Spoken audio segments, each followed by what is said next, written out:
والسلام على من لا نبي بعده.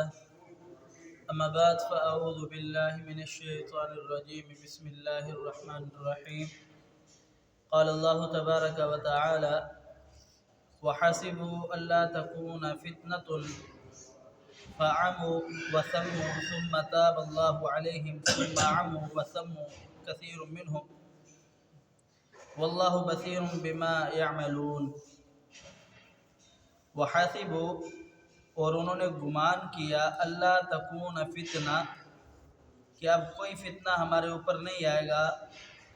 فعموا وثموا، پھر وہ اندھے اور بہرے ہو گئے. ثم تاب اللہ، پھر اللہ رب العالمین نے ان پر رحم کیا، مہربان ہوا. ثم عموا وثموا، پھر وہ اندھے اور بہرے ہو گئے. کثیر منہم، ان میں سے بہت سارے لوگ. واللہ بصیر بما یعملون، اللہ وہ ذات ہے جو خوب دیکھنے والا ہے. بما، ان چیزوں کو، یعملون، جو عمل کیا کرتے تھے. گزشتہ آیات کی طرح اس آیات مبارکہ میں بھی اللہ رب العالمین نے یہود کی مذمت کو بیان فرمایا ہے. یہ ایسے لوگ تھے کہ اللہ رب العالمین نے ان سے ایک پختہ عہد لیا تھا کہ میں تمہارے درمیان رسول اور پیغمبروں کو بھیجوں گا. عہد یہ ہے کہ تم نے ان رسولوں اور پیغمبروں کی اطاعت کرنی ہے، ان کے حکم کو بجا لانا ہے اور پیروی کرنی ہے، اتباع کرنی ہے.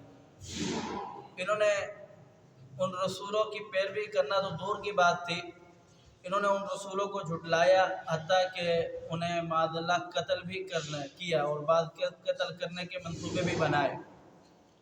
اب جو رسول شریعت اور احکام اللہ رب العالمین کی طرف سے لے کر کے آتا، جو شریعت میں سے حکم، جو شریعت میں سے چیز ان کو پسند آتی، ان کے خواہشات کے مطابق اترتی، تو اسے یہ اپنے پاس رکھ لیتے. جو اللہ رب العالمین کا حکم ہے، شریعت یا آسمان سے نازل ہونے والے اللہ رب العالمین کی طرف سے نظام ان کے سمجھ میں نہیں آتا، ان کی خواہشات کے مطابق پورا نہیں اترتا، تو اسے چھوڑ دیتے. اب مفسرین نے لکھا ہے کہ انہیں اس بات کا بھی گھمنڈ تھا کہ یہ اللہ رب العالمین کے چہیتے ہیں، اللہ رب العالمین کے بیٹے ہیں. یہ جتنی بھی دنیا کے اندر گناہ کرے، نافرمانیاں کرے، اللہ رب العالمین کی گستاخی کرے، تو کیونکہ یہ اللہ رب العالمین کے بیٹے ہیں، اللہ رب العالمین کے چہیتے، حتیٰ کہ انبیاء کو قتل بھی کر دے تو ان سے مواخذہ نہیں کیا جائے گا، ان سے پوچھا نہیں جائے گا، ان کا معاملہ آخرت میں آسان ہو جائے گا اور دنیا میں کوئی ان کے اوپر بڑی آفت نہیں آئے گی. تو یہ ان کا عقیدہ تھا، اور انہوں نے انبیاء کرام علیہ السلام کو ناحق قتل بھی کیا. اللہ رب العالمین نے ان پر سب سے پہلے اس آیات میں 2 مرتبہ اللہ رب العالمین نے اس چیز کا ذکر کیا کہ فَعَمُوا وَثَمُّوا عَلَيْهِمْ ثُمَّ تَابَ اللَّهُ عَلَيْهِمْ ثُمَّ عَمُوا وَثَمُّوا. عمو اور ثمو یعنی بہرے اور اندھے، 2 مرتبہ اللہ رب العالمین نے اس چیز کو دہرایا کہ یہ اندھے اور بہرے ہو گئے، اندھے اور بہرے ہو گئے ان میں سے اکثر لوگ. تو 2 مرتبہ دہرانے کا مقصد یہ ہے کہ مفسرین نے لکھا ہے کہ پہلی مرتبہ اللہ رب العالمین نے ان کو آسمان سے ہدایت بھیجی، انہوں نے اس کو قبول نہیں کیا، پھر اللہ رب العالمین نے سزا دی. سزا کیا دی کہ بخت نصر ایک بادشاہ تھا، وہ ان پر مسلط ہوا، اس نے ان کے ساتھ جنگ بھی کی، اور جنگ کرنے کے بعد اس نے مسجد اقصیٰ کو جلا بھی دیا، اور ان کے اندر بہت سارے ایسے لوگ جن کو ان نے غلام بنایا، اور عورتوں میں سے بہت ساری عورتوں کو اس نے لونڈیا بنایا، اور کئی عرصے تک یہ اس کے قید کے اندر رہے اور غلام اور لونڈیوں کے طور پر. پھر بڑے عرصے بعد ان کو اللہ رب العالمین نے اس سے نجات دی، اور پھر ابھی انہوں نے اپنا راہ راست پر آئے ہی نہیں تھے تو انہوں نے کتاب اللہ کو چھوڑ کر کے دین کو تبدیل کرنا شروع کر دیا. پھر اللہ رب العالمین نے پیارے پیغمبر جناب عیسیٰ علیہ السلام کو بھیجا. عیسیٰ علیہ السلام جب آئے تو انہوں نے دعوت حق دی، اللہ رب العالمین کے حکم کی دعوت دی. اللہ رب العالمین کا جو حکم تھا اسے دنیا تک پہنچایا اور بتایا کہ یہ اللہ کا حکم ہے، اس پر ایمان لے آؤ. انہوں نے دعوت سننا کیا تھی، انہوں نے اس دعوت کا بھی انکار کر دیا. تو اللہ رب العالمین نے اس وجہ سے 2 مرتبہ یہاں کہا ہے کہ فَعَمُوا وَثَمُّوا، کہ یہ گنگے ہیں اور بہرے ہیں اور اندھے ہیں.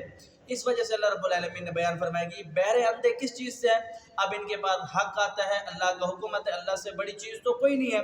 یہ پوری کائنات کا ذرہ ذرہ اس خالق کا محتاج ہے جب اس کا حکم آ جاتا ہے اس کے حکم کو نہ مان کر کے یہ اپنے خواہشات کے مطابق عمل کرتے ہیں، اس وجہ سے یہ حق کو نہیں پہچانتے، یہ حق پہچاننے سے اندھے ہیں اور حق سننے سے یہ بہرے ہیں۔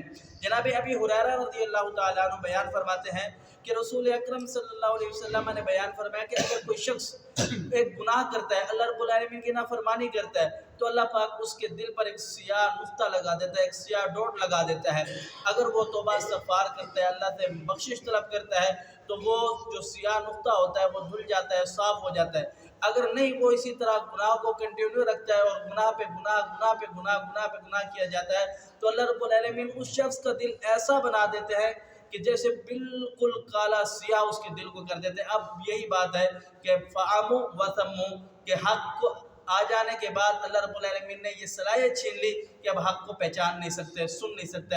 اللہ سمجھنے عمل کی توفیق دے۔ اقول قولی ھذا استغفر اللہ لی ولکم ولسائر المسلمین۔